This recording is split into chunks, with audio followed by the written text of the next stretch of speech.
And just like that, we're live. No fanfare. No faffing around. It's time to get serious with some spreadsheets and some space up in this piece. It has been a while, Math Squad. Welcome. If you don't know what you're doing here, this is the secret director's cut background stuff for RollPlay Swan Song. We call it the faction turn. We call it the GM turn. This is the universe as it is. So while our intrepid crew of the beautiful Swan Song are traipsing about the universe, failing to prevent bad things from happening, this is what's happening during the rest of the universe. Here, July, I believe the game's on like the 20-something of July. So it's July, year 3200, the distant future. The place, Sector Asgard Sigma. Full warning before we get into this action, if you are a Swan Song fan who is not caught up on the show, if you have not watched episode 14 yet, Spoiler City, USA, right here. Like, crazy spoilers. If you are caught up, welcome. Both the show itself and the chat are going to be spoiler-heavy zones. Things are going to happen that are going to reflect both on the oncoming episodes of the show and will come from episodes of Swan Song. So, if you don't care about spoilers, cool, stick around. If you haven't watched it yet, I'm going to give you to the count of 5 to get out of here. I love you, but...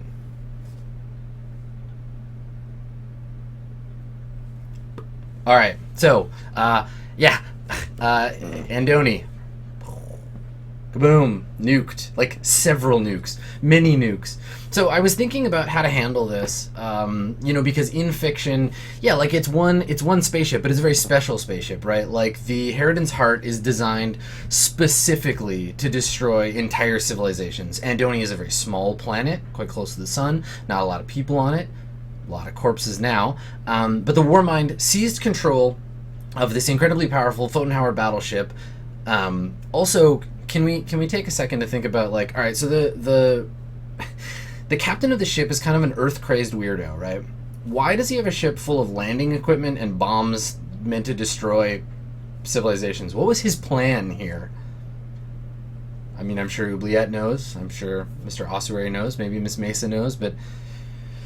Well, they've all left the area in shuttles, and so let's talk a little bit about Andoni first before I start making rolls. So the Andoni system contains several planets, but only one that is hospitable to life, right? So on that planet, on Andoni, is this new government, the Andonian Cultural Protectorate. They've only been around as long as the campaign has, so January, February, March, April, May, June. 6 months, half a year. So these folks have been around. There was a bloodless coup. This new sort of fascist, xenophobic culture took over, and they were like, all right, look, all foreigners, fuck off. Like, everybody get off our homeworld. This is where only Andoni for Andonians, right? So that was their jam. They got rid of everybody, and in the last 6 months, they've been doing, like, such a great job. Like, they've got a decent amount of fact creds. They're one of 3 factions that actually has experience now.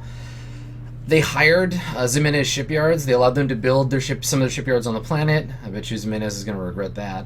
And they, and then Ximenez went chasing off after Sunbeam because they're butting heads, right? So they're on their way to a big space battle. And as soon as they left, Photonhour, their AI hijacked warship, rolls in and Typhoon Epsilon's all over everybody.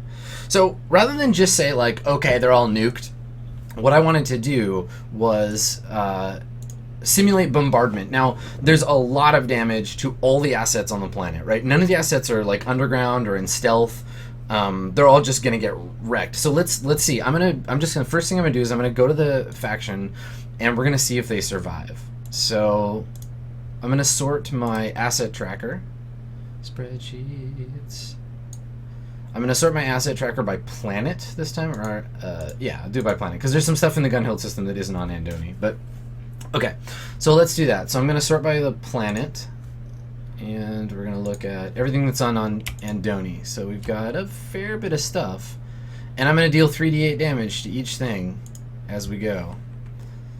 So bases of influence are a little bit different because they, well, you know what? I'm just going to damage all of it. So let's see. All right, so let's start with the Cultural Protectorate's base of influence. So this would represent like the capital city. I know you can't see my roll because it's in the bottom corner, but what I'm doing right now is I'm rolling 3d8 damage for each asset. So base of influence, Andonian Cultural Protectorate. Oh, good, it shows up at the top. 15 damage, and that's enough to nuke it. Okay, so what that means, if they lose their base of influence, they only have what's left on the planet, and if anything survives, they can either attempt to reestablish a base of influence, if they have enough fact creds, or they can try to leave to go to another planet.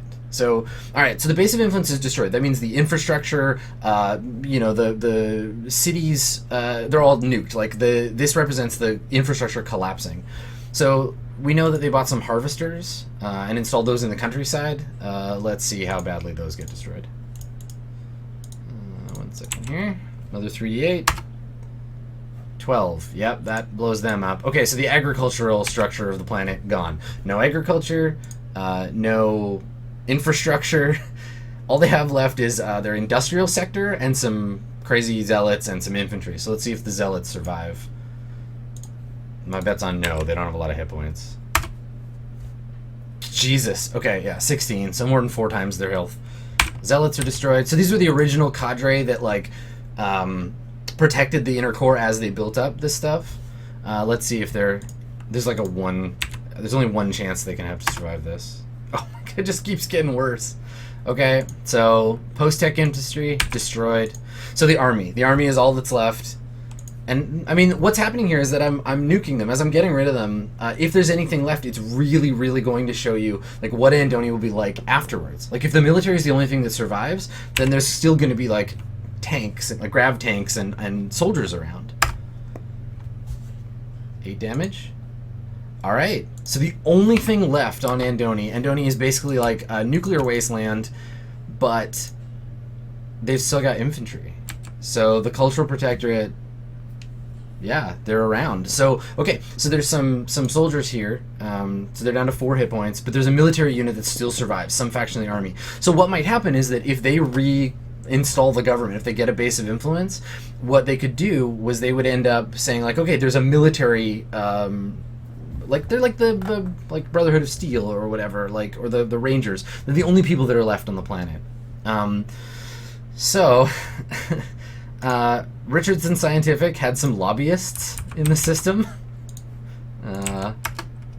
Had some lobbyists. Sorry, guys. So goes the government, and you go with them. Now, Ximenez, they're a whole other faction whose main base is on Andoni. Like, they had this very tight deal with Andoni, and let's see what happens if Ximenez survives. So, Ximenez, nope. Their base of influence is trashed. They're really going to regret leaving the planet. All of this would have played out differently if there had been ships in the sector. We would have played it out on screen, basically, in the setting. Local investments in what? Dead. Lawyers. I'm going to roll, because, oh my god, it'd be so funny if the lawyers survived. And they do not. All the lawyers are dead. Okay, so that's what happened to Andoni. Pretty heavy. There's only one thing left on Andoni, and that's the final remnants, the, like, last guys of the Cultural Protectorate. So what I'm going to do is I'm going to note in my faction turn here, so this is where I keep track of all of that. So the bombardment destroys all but 4 of the infantry. So when they get to their turn, that's the only asset they're going to have. And we'll see what the military does on Andoni. So Andoni is this, like, nuclear wasteland, but there's still military guys, and obviously civilians, and, like, you know, things that, yeah, the news is going to be all, like, the Day of Fire and, like, all that stuff. This is a thing the sector will never forget happened. And then Bombardment on Andoni destroys all assets. So if you remember, all Ximenes has left is their fleet, and they are about to get very, very outnumbered by the fight that they're flying towards. And I think I might turn them around and run. But Sunbeam is pissed, so we'll get to that. So I'm going to sort the sheet reverse this time, and I'm going to roll to see who goes first. And let's do our faction turn. If you are just tuning in by some chance of fate, Andoni is a crippled wasteland. And the players are all still in orbit around it, and they have some contacts on the planet. I think they're going to be getting an urgent phone call very soon, because they need to make sure that they get paid, and Van Dorn and Mustafa Lee are the ones that set that up. So, okay, so the factions divided up by turns. They happen once a month or once an adventure. It tends to be more once an adventure for us. The beginning of the turn, you roll a die no smaller than the number of factions, and whichever comes up is the faction that acts first. So I've got 1, 2, 3, 4, 5, 6, 7, 8, 9, 10, 11. So let's roll a D11. Alright, so I got a 9. So we are going to start with faction number 9 from the top. So I'm going to highlight these guys in case I forget which one we started with. Alright, so Majid. Now, the Majid Mandarinate, if you remember, they control the planet Majid. They're in direct conflict with the New Prophet, and they don't like them very much. And they're kind of like co-conspirators with the Madari Syndicate. They haven't interacted directly, but they operate like the Mandarinate is okay with selling Blue Fever on Majid, for example. And they've got some minor ties to some other factions, but mostly their jam right now is about let's cause some trouble. They're trying to basically they got this seductress. If you've been paying attention to the faction turns and the news posts, the faction turn last time or 2 turns ago, they bought a seductress, which I hate the name, but whatever. And she's a pop musician. And they're moving her onto Strophios under the guise of like she's on tour, but she's gonna try and find the demagogue or whatever his name is. So let's take a look. I'm gonna flip over to my owner list here, and let's see. So they're gonna choose to make an attack. They can make attacks on Majid, but I don't think there's anyone else on Majid to attack. So the only thing they're gonna attack with is their seductress. And the Seductress has a special form of attack where it does a cunning versus cunning attack, and if it hits, instead of doing damage, it unstealths any other asset on the planet. So it's going to try and unstealth the demagogue. Let me go back to my faction tracker, and where are we starting here? We're doing Majid. So let's start by giving them their income, so up to 10 fact creds. They have planetary government, which doesn't help them in this case, and they're attacking the New Prophet. And the New Prophet has Machiavellian, so this is probably going to be tricky. So they can roll an additional d10 when making a cunning attack. Now, I can't remember if we've been ruling it as you roll the 2d10 and add them together, but I think we've been doing it just as advantage, so I'm going to do that. So here is a cunning roll for the New Prophet. It's a d10 plus 6.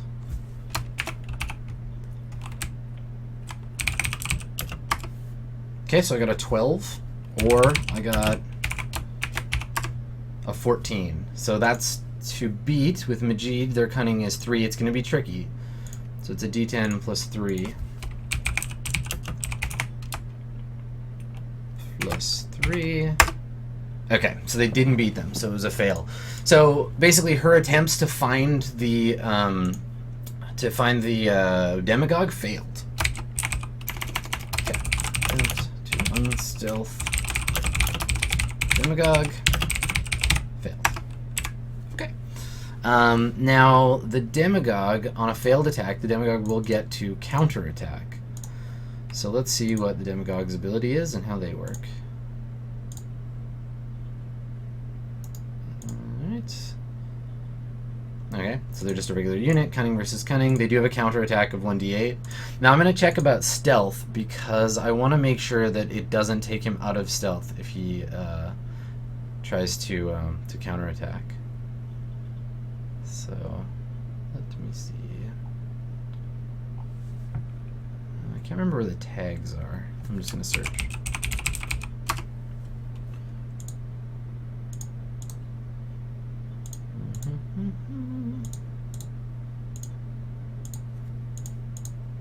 Now you can watch me search for something. Here you go. Stealth and non-asset. An asset has been stealth, cannot be detected if it normally requires permission.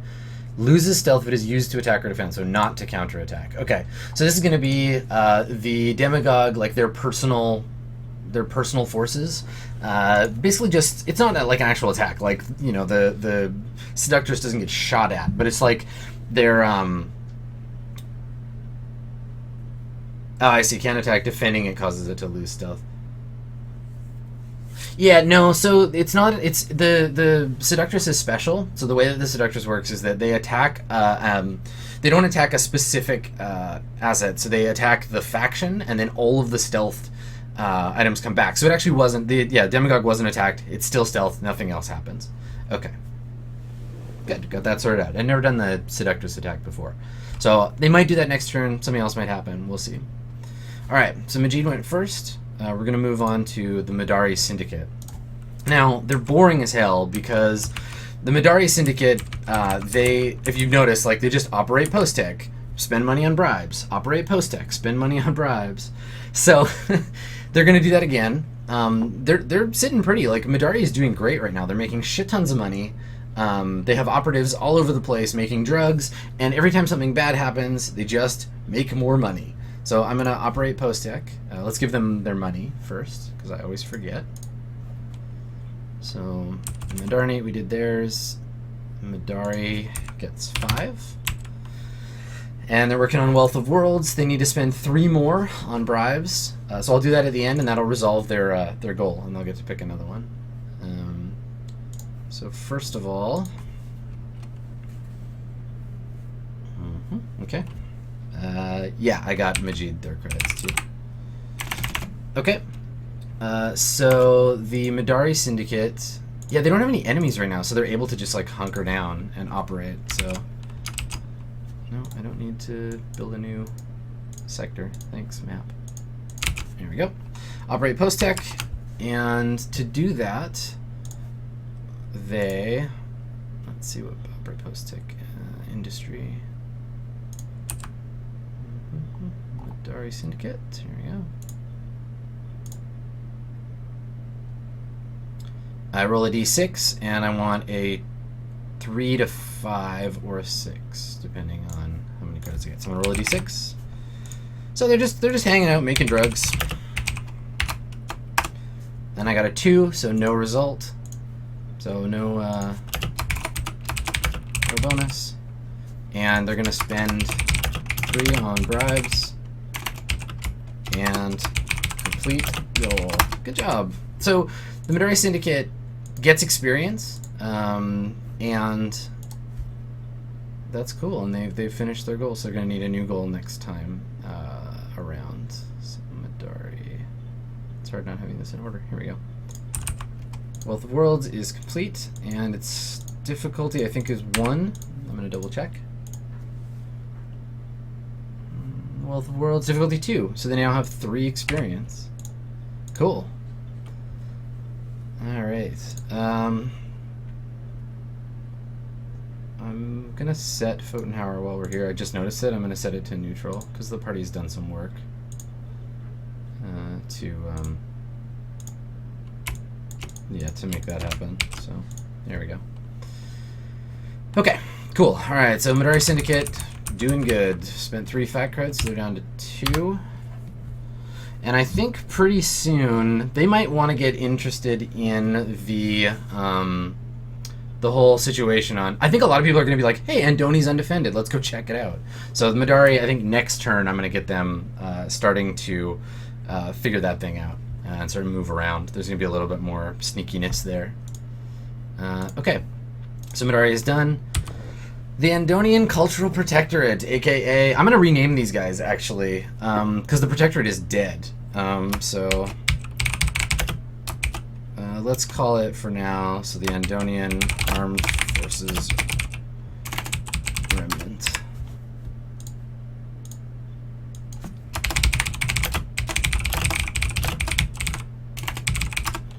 So you'll remember, if you've been watching the show for a while, the Midari, or sorry, the Andonian, like, that's where the game started, on Andoni. It's where Victor Kovacs was from, and his cousin is still on that planet, maybe, somewhere, if he didn't get nuked to death.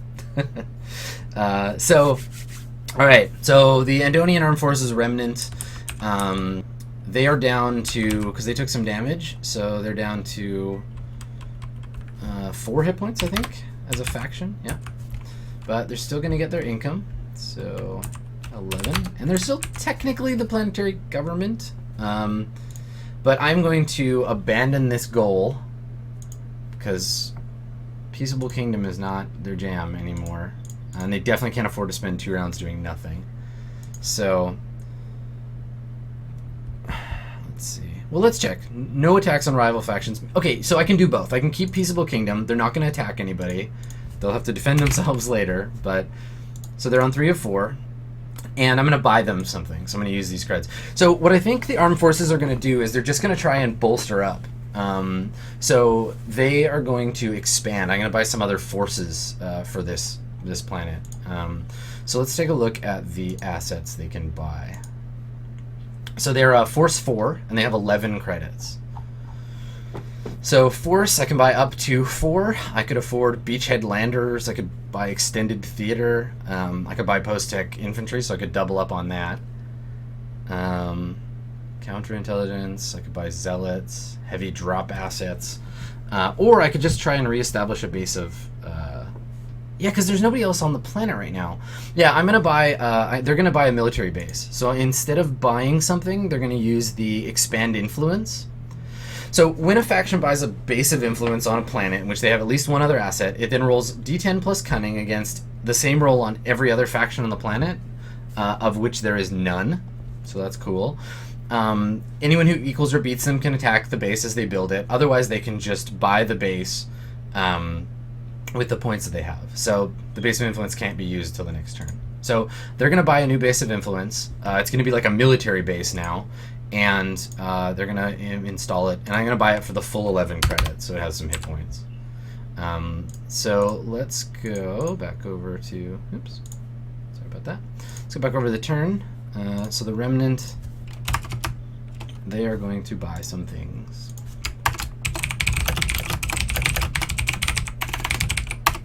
So if you want to imagine this from like a fictional...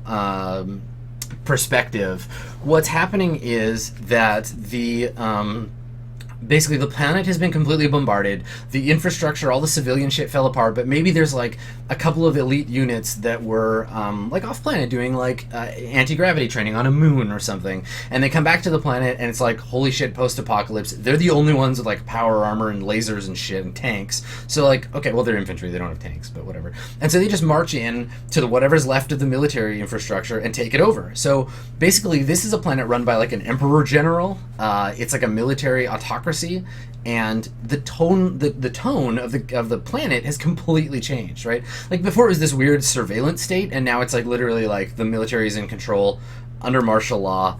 It's going to be very different. Yeah, so and they'll probably have access to some of Ximenez's old stuff. They'll be able to start building ships. So things are not totally dead for Andoni, but also the planet is fucking irradiated. So so there's that. You know, we were talking about this, yeah, the Enclave, exactly. We were talking about this before in my Fallout stream, that what's really cool about a post-apocalypse is scarcity, right? So right now there's a scarcity of human decency and no scarcity of weapons. It's a very aggressive military post-apocalypse. It's going to be super interesting to see if the players go there again. And also, if I wanted to start a Splinter campaign, this is where I'd do it. I'd be like, okay, you're a bunch of like Andonians whose planet just got totally wrecked. What are you going to do? Like, where are you going to go? What's happening? I'd probably use a different system. But yeah, it's like Fallout in space.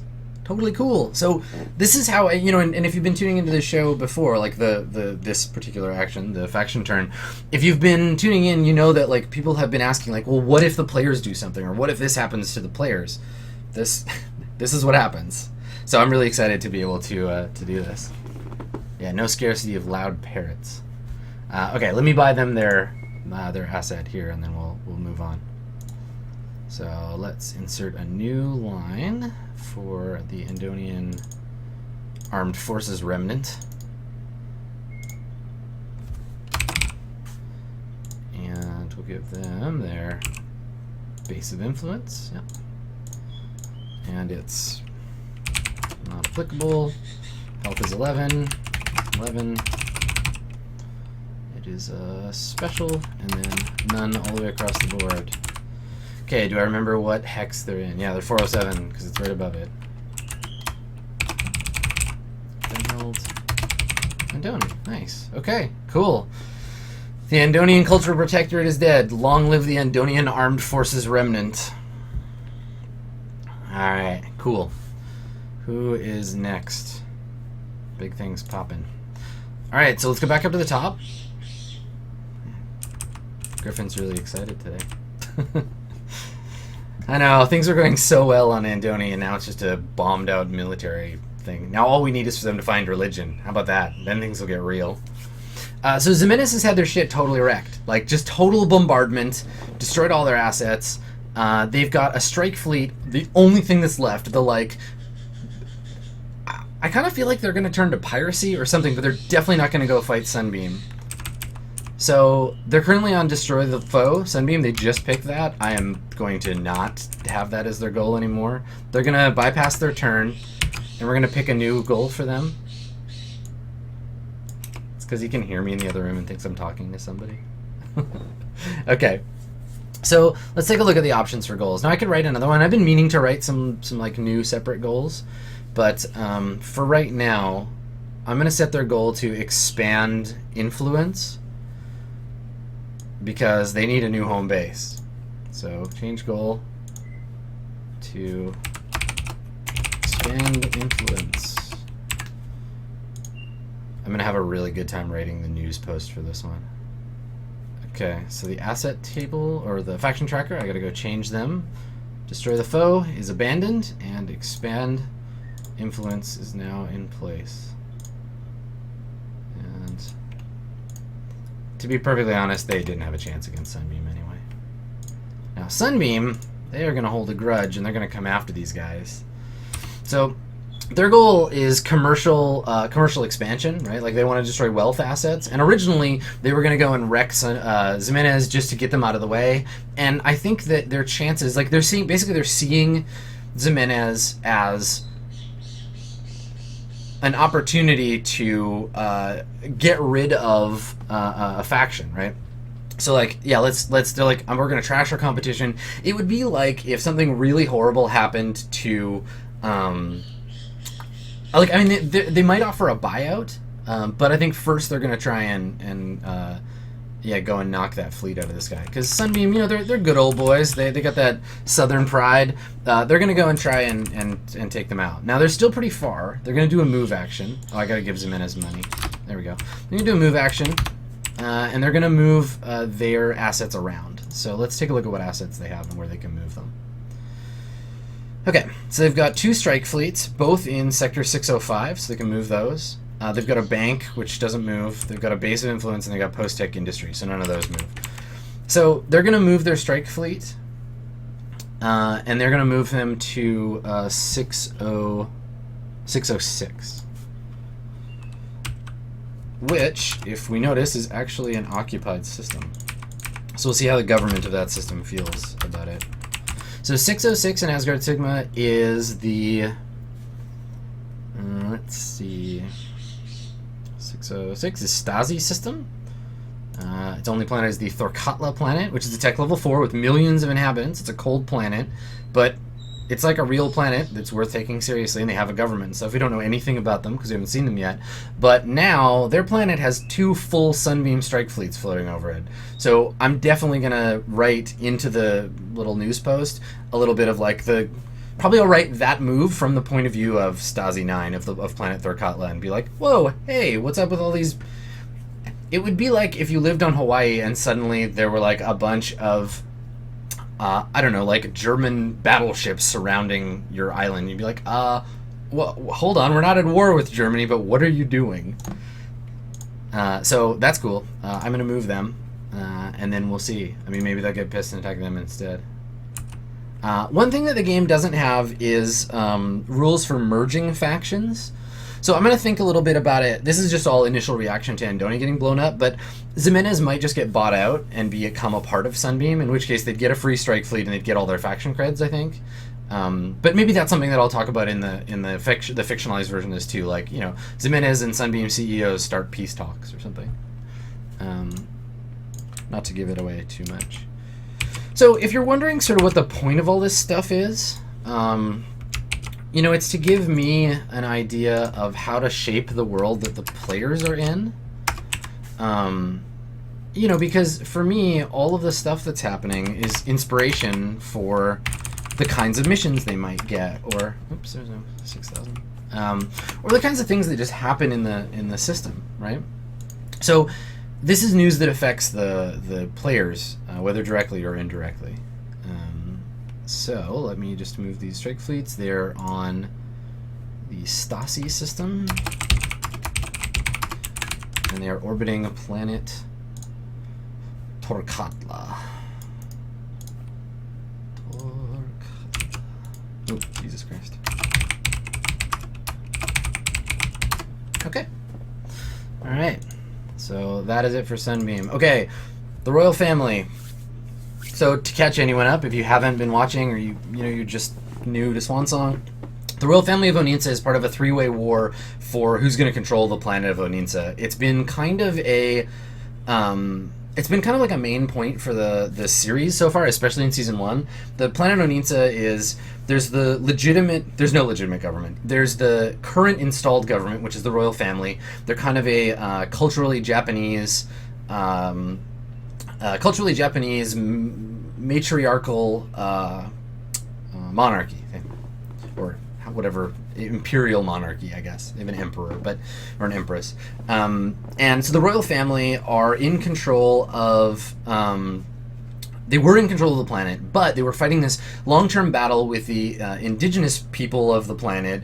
I mean, indigenous, they were never humans here to begin with, but the previous occupants, who have now formed this thing called Oninsa Libre, and they are a sort of Cuban revolutionary style guerrilla war unit that have been fighting with them over control of the planet. And then in the last couple of months, the Purity Initiative, which is this anti-drug organization, has wormed its way into the Senate, taken over a majority of the Senate, and started attacking the royal family for failing to kill off Oninsa Libre. So the royal family went and they hired Fotenhauer, and Fotenhauer fought with them, and Oninsa Libre will not die. Like, they just keep destroying everything. Like, I was sure that Oninsa Libre was dead last turn, but here we are. So the royal family, last turn they attacked Oninsa Libre with their elite skirmishers. Oninsa Libre blocked with post-tech and did enough damage to just kill the skirmishers. So the royal family is down to like nothing now. They've got the base and they've got harvesters. So what I'm going to get them to do is they're going to buy planetary surveyors. And the reason for that is they would like to get the fuck off this planet. They're going to give up and go home. So I'm going to add a new row, and we are going to buy them their ticket out of here. Let me just go and give them some money. Alright, so Sunbeam got their money, so these guys are up to 8. Oops, no, that's Richardson. I should take Sunbeam away. There we go. Okay, so royal family, they're up to 9 now. Their original goal was destroy the foe. I think they're going to keep the goal. They've got a grudge. They're going to be pissed. They're going to come back. But for right now, they're beating a tactical retreat to another planet, maybe in the system, whatever. But yeah, Oninsa Libre is they're winning, right? They're getting rid of their original foe, but they're leaving the Purity Initiative behind. So now what's going to happen? Like, Oninsa Libre versus the Purity Initiative. What's the Fotenhauer Society going to do? Like, it's a complicated political situation. So yes, it's a caliente situation. All right, so yes, Ximenez Libre. That's cute. Lots of merging. Okay, so the royal family, they've got 9 fact creds. I wanted to buy them. What did I say? Yeah, they're surveyors. So they cost 4, and they're a wealth 2. So let's go back over. They cost them 4, so they're back down to 5. And I keep switching tabs in my browser instead of tabs in the spreadsheet. I don't know what I'm doing. Surveyors, okay. So surveyors are wealth. I feel like this used to autofill. I think I might have broke it. Oh well. Let's take a look here. Asset table. So surveyors are 4, 4, and so 4 HP. Special forces, no attack. 4. Oops. 4 HP. Special forces. No attack, 1d4, counter attack, and they are on Planet Onitsa. So the plan here is that they're going to go and survey a new homeworld for the royal family, then they're going to ditch, and they're going to build a new base of influence somewhere else. So, something that, I mean, I think it's time. It's time for them to beat a hasty retreat. Now, they're still going to come under attack, most like, but we'll see if they can get away. So...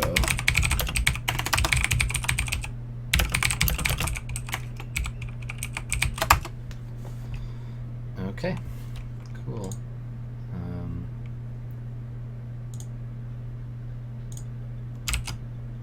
You watch me try and remember which. There we go. Okay. Red. Royal family is done. All right, so they're taking off. So any of you who are rooting for Onitsa Libre, they just got one step closer to driving those filthy royals off the planet. Okay. So Richardson Scientific. So Richardson, let's take a look at what they've been doing. Nothing, nothing. Peaceable Kingdom, buy harvesters, operate harvesters. They made some new kind of gas. The very first thing, and this, I'm going to just say, this is an interesting thing for the early part of the game. The very first mission was to smuggle some mysterious equipment off of Andoni, and I don't know if y'all remember the last time that the party smuggled something mysterious off Andoni. I'm just saying. I'm not saying, I'm just saying. So, Richardson, they need a new goal. So, Richardson, I'm going to give them a goal. They're going to get opportunistic. I'm going to give them a new goal, and they are going to expand influence. So, they want to go put a base down on Andoni. They want to get onto that planet, because the planet has exploded, and there's all this damage to it. And somebody's saying that the wealth level of the royal family is not enough for surveyors. Should I check that? I guess I should. They're only wealth 1. You're right. Well, forget all that. Let's go do their turnover. Hold on, everybody. Rewind. So their wealth stat, the reason why this happens is that the wealth stat is only 1. They can only buy things that have wealth 1. They're much more cunning. So I'm going to try and find them a cunning way off the planet instead. Let me just clear their assets. Thanks for catching that for me, Mathematics Squadron. Okay. Alrighty, so instead, what can they afford? They've got 9 credits, and they've got they've got 4 cunning. Alright, and I need just something that can move them. Or that can move on its own. So I guess they could buy smugglers. Smugglers have skilled at extracting personnel. Okay, let's buy smugglers instead. Alright, so it costs less. It costs 2. So this is actually better. Like they couldn't even legit get off the planet. they had to hire smugglers. Oh, that's such a good idea. Okay, next time I make missions, the royal family is going to try and hire the Swan Song to help get like a fancy royal off the planet. I don't have a pen. Someone remind me of that. Tweet at me. Okay. So yeah, these poor royals. Can you imagine, like, so it's like the child emperor or something, and like his bodyguard or her bodyguard, and like maybe a couple other like royal aunts and uncles, and they're like, sneaking off the planet with some like dirty smugglers. So cool. Again, like every one of these things, literally every one of these things that we do could be a campaign event or a campaign in and of itself. Like, yeah, totally cool. I like this game too much. All right, so it cost them 2 instead, so they're down to 7, and they are going to get that on their asset tracker. So what did we say it was? It was smugglers. All right. Do I have any more smugglers on here I can copy and paste? Doesn't look like it. All right. So they are a cunning. They've got 2 hit points. No, 4 hit points. They're a starship.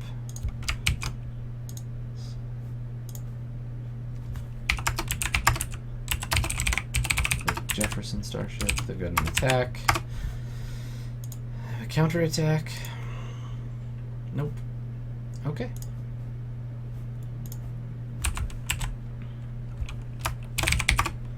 And they're on Anita. Cool. All right. So they got some smugglers, and they are ready to get out of here on the next turn. Now we can continue. Thank you for noticing that. I didn't catch who it was, but whoever you are, 10 points to Gryffindor. All right. So where are we? We're on Richardson. Yeah, so they're going to expand their influence. They want to go and put down a research lab in the like ruins of Andoni, but really they just want to dig around because now Ximenez isn't blockading it. Remember, the very first thing that happened was like, let's hire Ximenez and then put a big shielder on the planet. So people like Richardson can't sneak in and dig around and find, oh, I don't know, mysterious black orbs. So Richardson, they get 2 more credits, so they're up to 8. They get a new goal, which is expand influence. Okay. And they're going to buy a freighter contract, I think, because they need to start moving freight to the planet to set up these bases. So let's take a look at Richardson here. Insert 1.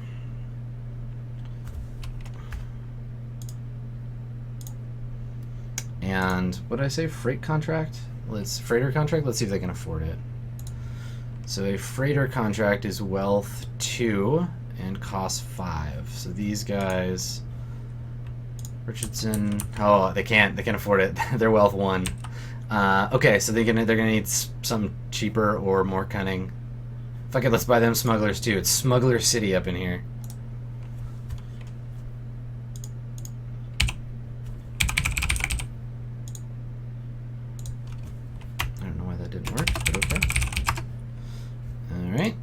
Copy the smuggler line, and they're in 407 Gunhild system, and they're on, these are all on the same planet. Oh wait, so the reason I'm putting in Gunhild 8C is that Gunhild 8 is a like a Jupiter or a Saturn style like gas giant, and has several moons. Gunhild 8C is the moon, so they're operating off a moon base. Richardson Scientific. Science from the moon. So they also bought smugglers. And yeah, so much smuggling.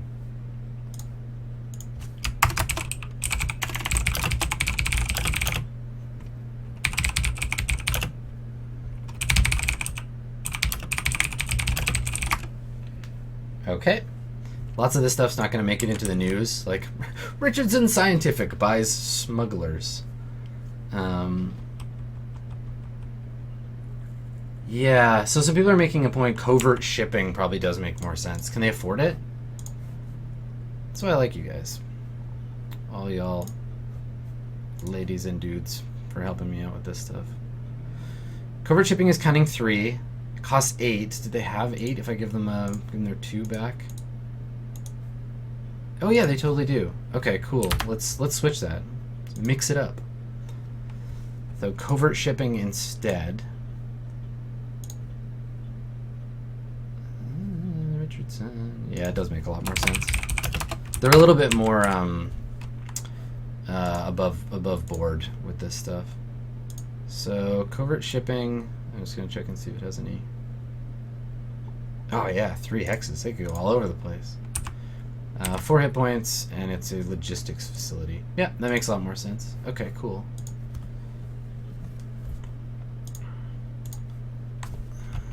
Cunning, 4 hit points. No attack, no defense. Okay, rad. Cool. Okay, so that's set up for them. They're going to be good for moving stuff around. Thank you for your help on that, everybody. Yeah, okay, cool. So they're ready to expand. They're going to go get to the planet and then try to have to make a deal with the new government, the Armed Forces Remnant, under General... I don't know, I'm going to come up with a cool dictator title for that dude. Alright. Meanwhile, back on the planet of Oninsa, the Purity Initiative... they have been attacking the royal family like crazy, so I'm just going to keep doing that. Because they really want to tear down the government and take over. So they're going to attack the royals. They're going to use their party machine to attack them. I think I'm just going to do the exact same thing that we did before, and let's see how it goes. So the Purity Initiative, they're going to get their 4 credits. Holy Jesus, they're rich. Maybe I should just start buying them. Nah, they're not going to use armed forces, but maybe I should buy them something that they can use to wreck the government. I should. 28 is a lot. They've got cunning up to 4? Yeah, let's buy them something. Vanguard cadres? They're a military unit that attacks cunning. That's kind of cool. I'm not going to buy them cyber ninjas, so don't even ask. Keep your cyber ninjas to yourself. I'm going to buy them... Yeah, I'm going to buy them Vanguard cadres. So these are like militant Purity Initiative. So maybe this is another turn. This is like... The Purity Initiative, first of all, is like attacking politically. Once the Royals are like getting ready to leave, maybe the Purity Initiative heard about that, and they're like, okay, well, we're going to buy up like we're going to create a new arm of the Purity Initiative. These are like they're crusaders, right? So... so bought, what do you call Vanguard cadres, and they cost 8. All right.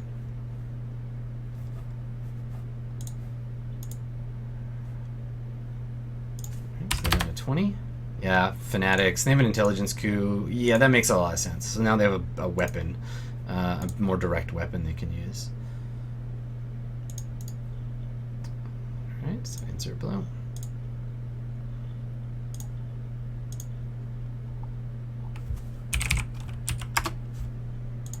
Okay, and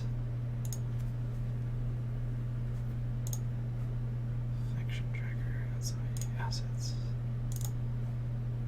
So 12 hit points, military, 12 hit points, military unit, CVC 1d6. Let's see if I can remember all that.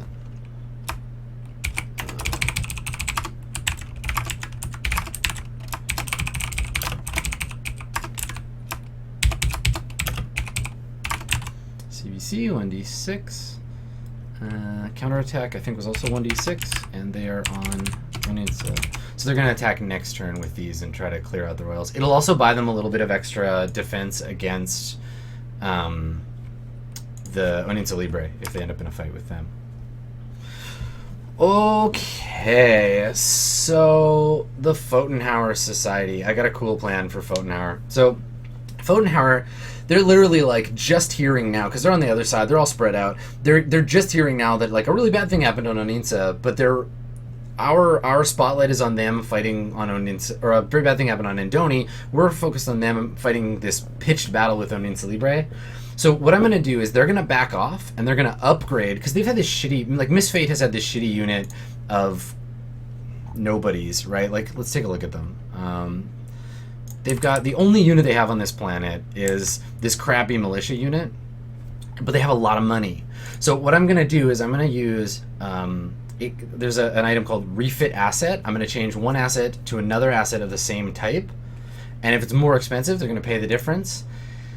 The great thing is, so Oninsa, and we forget this, Oninsa is a tech level 5 planet. So this militia unit is going to become pre-tech infantry. It's going to cost a lot of money. but it's going to be awesome. And let's see what happens. So they go up to 30, and then they buy the difference in cost between a militia unit and pre-tech infantry. So pre-tech infantry, I think they can buy. Oh, it's 4/6. They might not be able to. I want to buy them something good. Let's see what they're. Oh, they are 4/6. Shit. Okay, cool. This is literally the most powerful infantry unit in the sector right now. So they're going to upgrade. It's going to cost them 20 minus 4, so it's going to cost them 16. All right, so they're down to 14. Alrighty. See that? I did that math all by myself. And Miss Fate just got a severe upgrade. So what probably happened was Miss Fate's unit stumbled upon some like pre-tech cache, and now they've gone from having like laser rifles to having basically an entire squad of Mr. Sicarians to wreck their enemies. So this should be interesting. So upgrade militia units to pre-tech infantry.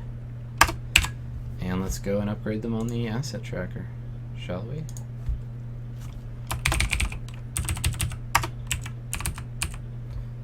Okay, so this one filled in okay. Yeah, I definitely must have broken the thing. So the difference there was 4 to 16, so it's 12. I'm gonna give them 12 more hit points.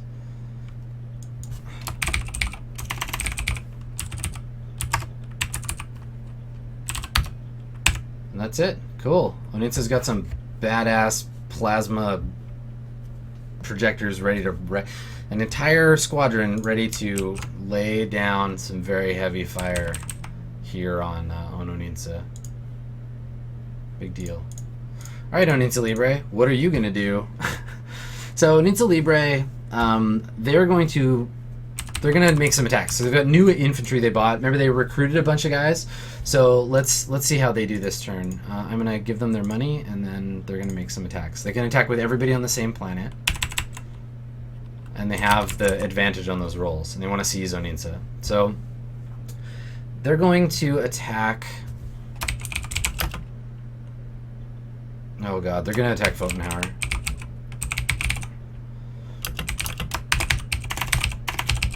Because they don't know about the upgrade. Now I gotta check and see if they can upgrade on this planet. If they can attack, unable to attack or defend. Okay, so Pfotenhauer can't. They can't fight back. So they don't have to, like, while Miss Fate is like down in the dungeon getting her +1 sword, Onitsa Libre is gonna roll in and they're gonna attack. They're gonna attack the faction directly, I guess, because if they don't have stealth assets, it cannot target with an attack. Select one or more of their own assets, targets a rival faction. Defending asset may defend. If they don't, I guess if they don't have it, they just hit them directly. Oh, that's gonna sting. Cool. Okay. So I think the weaker of the two assets that the Onitsa Libre have, the more beat up one with 1 hit point, they're just gonna deal 1d8 damage if they succeed on an attack against these guys. So okay, so it's force versus force, and they're not gonna, I don't think they're gonna use it this time. So let's see, d10 plus, this is Onitsa Libre's force, and it's 4. They're force 4. So d10 plus 4, they got a 5, nicely done. And Pfotenhauer's force is 6. Yeah, there's no way they can win. Okay, so it's failed, but there's no counterattack. Though I wonder, like, I'm just gonna damage them directly. They have no assets to defend with, so they shouldn't get to roll, right? Does that seem fair? It seems fair to me. Pfotenhauer's a big guy, they can take it.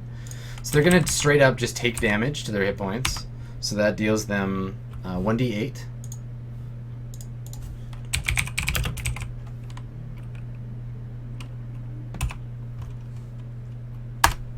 Okay, 7 damage. Pfotenhauer's gonna be pissed.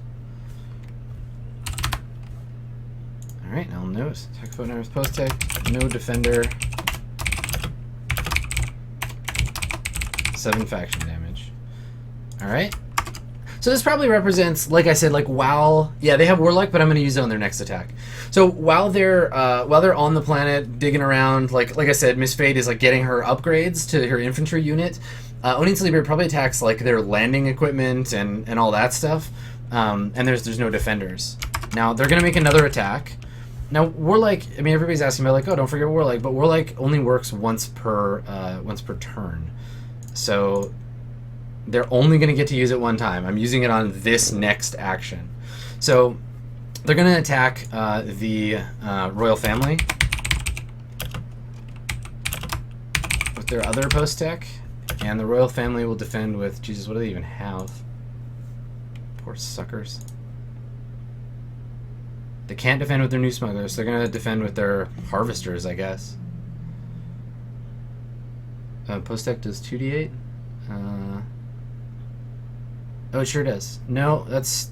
Yeah, it's post tech infantry. 1d8, not pre-tech. Thanks, unpronounceable name. Okay, so they're attacking the royals. The royals are going to defend with their harvesters. The harvesters are probably going to get blown up. And let's see if they succeed. So this time I can roll d10 plus 4. So this is Onin's Libre. Yeah, got a 13. And the royals have a force of 3. So good, but not enough.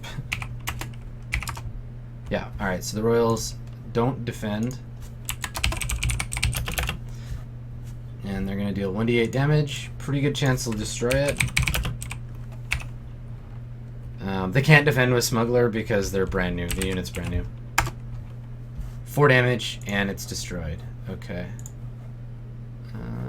Harvester destroyed. Yeah, that's here. Here we go.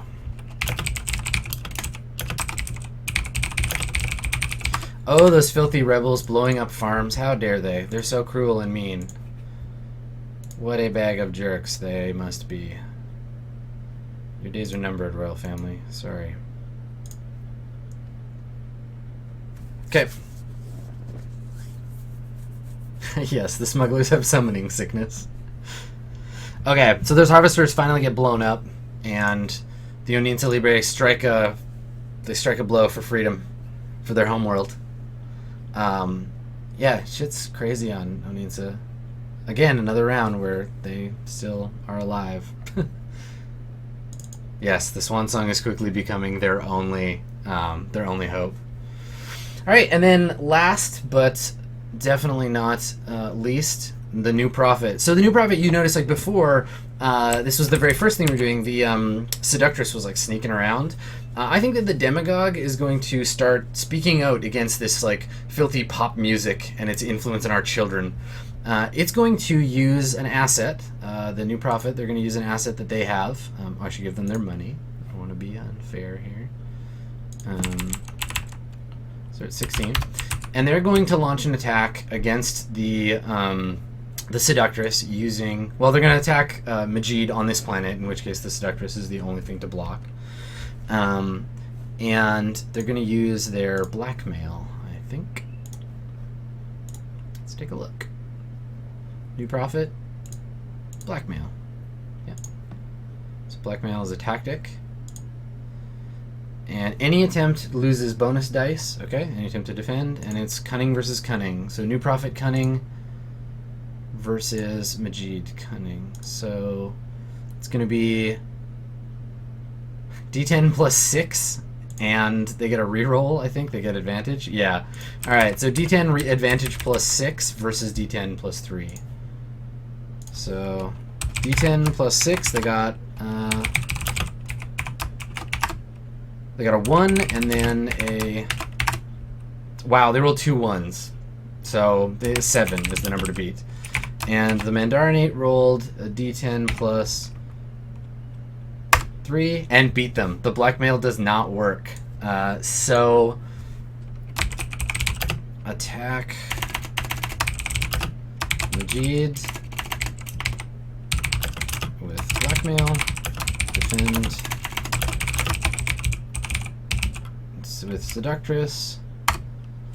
The attack fails.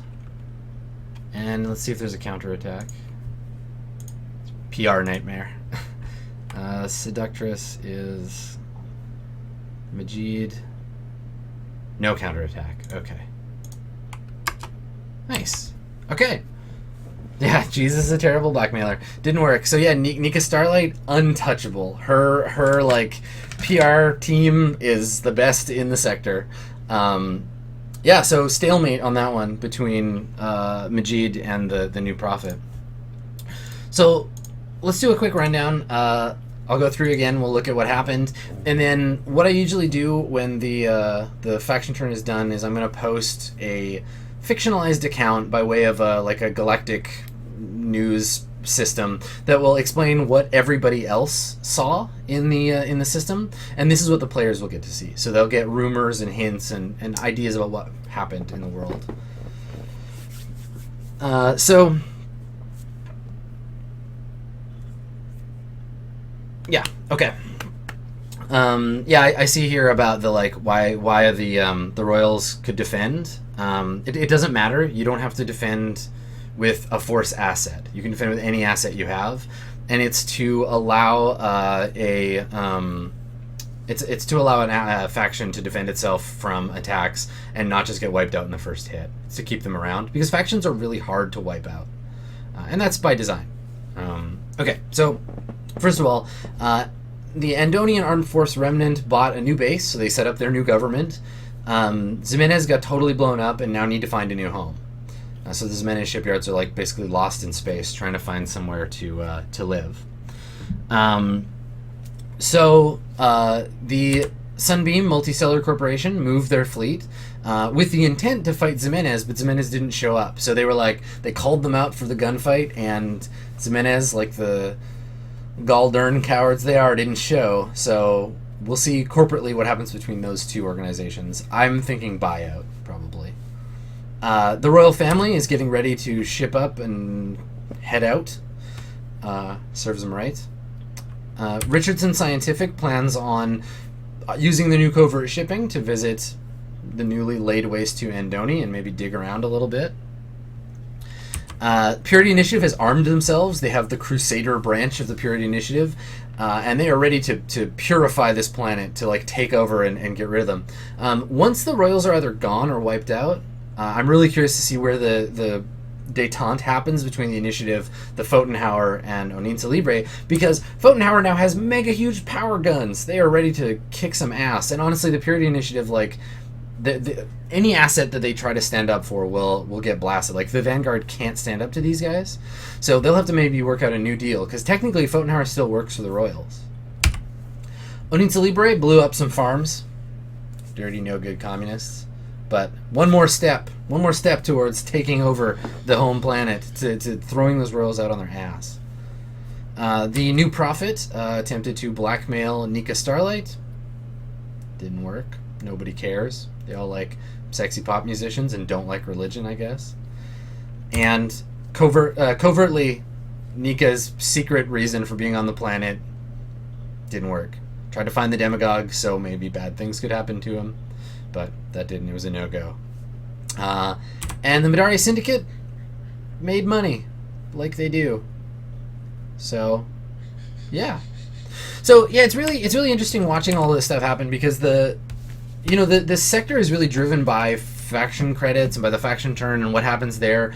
And you've probably, if you've been watching, you've heard me mention that the sector politically, not from world to world, but overall, is a kind of like anarcho-syndicalist, like capitalist nightmare where there's no one in charge, and it's basically this like libertarian death trap where the rich get what they want because they have money to buy guns to tell the poor what to do. And you're kind of seeing this happen, and that's why I find it so cool that like Oninza Libre is still sticking around, because every time I've tried to kill them with the other factions, it hasn't worked, and they're still here. So there's stuff like that available. Now, what I'm thinking of doing is I'll probably on the next turn merge Ximenez and Sunbeam. We'll see if anything happens in game to change that, but it probably won't.